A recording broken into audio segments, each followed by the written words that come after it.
now tuned in to Car Language. I'm your host, Easy, and let's talk about some of the pros and cons of electric vehicles.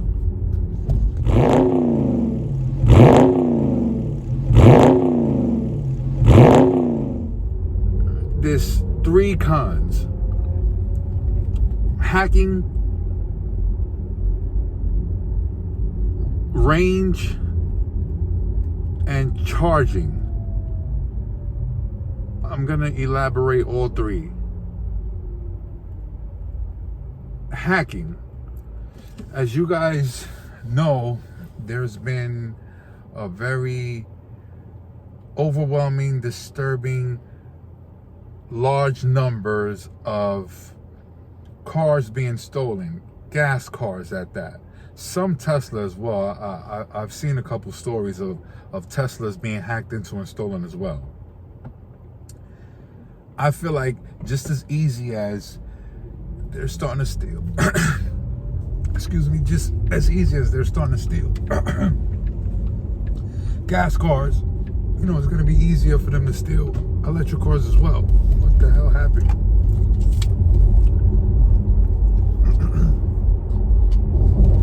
Let me clear my throat.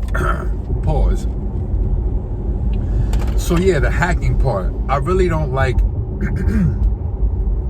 that doesn't sit right with me. The fact that somebody could, steal your identity and steal your car while they're at it, right?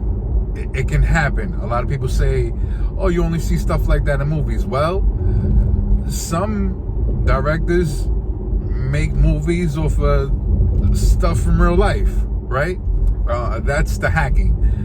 Second, the range. The range is just not enough. There's a large group of people that love to travel in cars. I am one of them. I don't think I'll have the patience to constantly keep stopping. I'm a truck driver at that too, so you guys might think, well, you're in a car, so you should have a bit more patience, because on top of that, you're on vacation as well if you're taking a road trip in a vehicle. Wrong. I'm a truck driver, and I'm sure a lot of people could relate. When you go on vacation, especially when it involves you taking a trip in a car, you ain't got time. You want to get there and get out, unless you're a car enthusiast and you have that time to play with. You have that kind of time to play with. That's the only way where, you won't mind it. But it's fairly cheap to charge a car, depending on how much percentage you need charged. And also, you can think of like a number. You could drop to a percentage, kind of like your phone. When you get to like 20%, you plug it to a charger. You could do that with a car. You'll get like 250 miles hypothetically. Let's say, realistically, that 250 turns into 220, 200, depending on the functions you got going on in the vehicle. A tablet connected, the AC,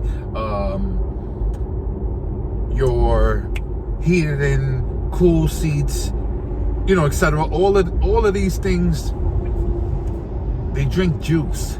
They definitely use up your juice. So that's something to consider. And you're gonna go on a long trip, you want to be as comfortable as possible. Third con.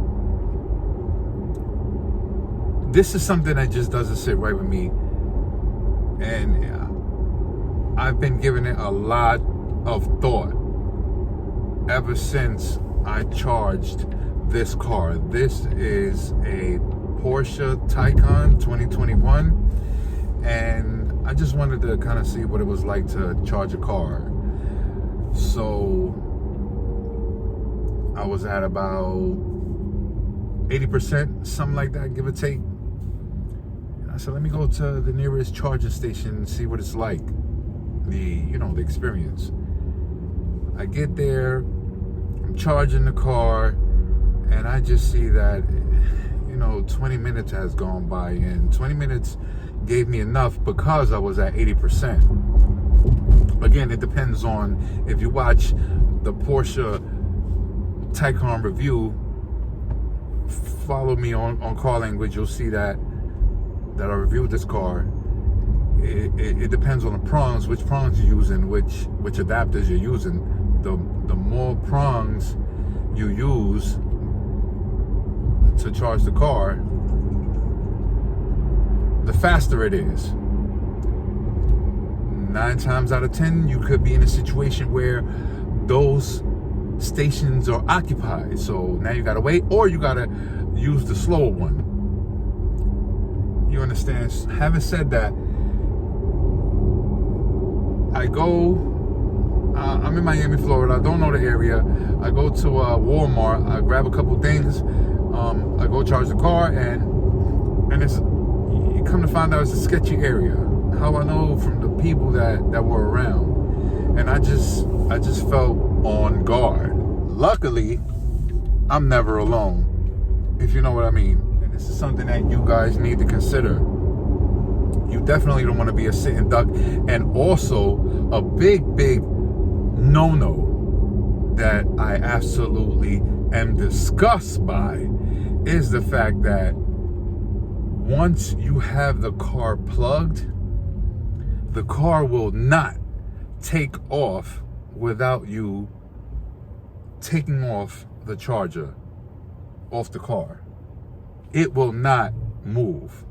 How do I know? Luckily, that's a good feature, because I was charging the car, I put the car in drive, I forgot that the car was charging, and I almost took off. So luckily that feature is good in that sense. But God forbid someone attempts to rob you. It's almost like the creators of that station care more about the station than your actual safety. You should be able to, you understand? Hey, if you do it by mistake, or you do it unknowingly, where you kind of rip and yank the charger port off, pay for it. You'll learn. You understand? Some of us, you've seen in a couple videos, people, truck drivers especially, they leave the pump connected to the tank and they drive off and they wind up ripping the whole station. It happens, but you learn from it. These are mistakes will always happen. But, for you to not be able to kind of drive off, it startles me by a long shot. So that's something to consider, those cons. Again, I have nothing against electric cars. I like what they're doing. Let's get into the pros. Fast, that jolt feeling, of not having a transmission, that,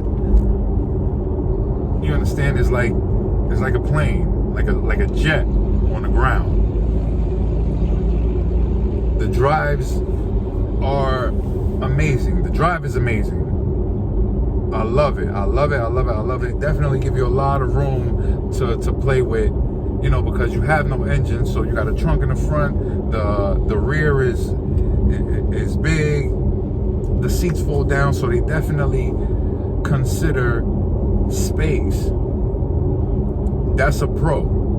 Again, the driving aspect is amazing. You got Teslas doing 0 to 60 in 3.5 seconds. Those are amazing numbers. The Porsche Taycan Turbo 0 to 60 in 2.7 seconds, amazing. And one thing about certain manufacturers, they still kind of keep that drive feel from an engine. They kind of implement it in the electric car. So you're driving a Taycan, but it feels like you're driving a 911. And I love that. It's going to be certain manufacturers that are going to nail it. You're going to feel like, hell, you might pull up to a gas station forgetting that you're in an EV. That's how amazing these cars drive. Also, the tech is amazing. Again, go watch that review on a Porsche Taycan. The features and the tech in this car, lags a little, but it's just amazing how when you will be charging, at least you will be comfortable. You know, you'll have AC, you can watch, you know, Tesla has it to where you can watch Netflix, etc. So they definitely make it a livable situation. They got curtains so you can block out the daylight. It's amazing. It's definitely a great creation. Again, I wouldn't get one right now. I want them to come out with something to at least 500 miles of range. I want them to come out with a vehicle that has 500 miles of range or better. When they do that, I'll start shopping. I'll definitely start shopping. And only because the way I see it is, I don't mind driving. 500 miles is about 7.5 to 8 hours. I could drive 7.5 to 8 hours straight. So if I got 1,000 miles, that's 2 stops I'll be making. One in between my destination, and the other one at the last stop. And that's kind of like how it is with, let's say, like a 4-cylinder vehicle. A Toyota Camry, 1,000 miles, 2 fill-ups. One mid and one at the end, because you're gonna fill up before you leave, obviously. So 3 when you leave, probably mid, and then just to kind of ride around wherever it is you're gonna be, you know, that'll be your 3rd. And I feel like they should have, as far as the range go, they should have went according to those numbers. Like, they should have definitely compared it to a gasoline vehicle.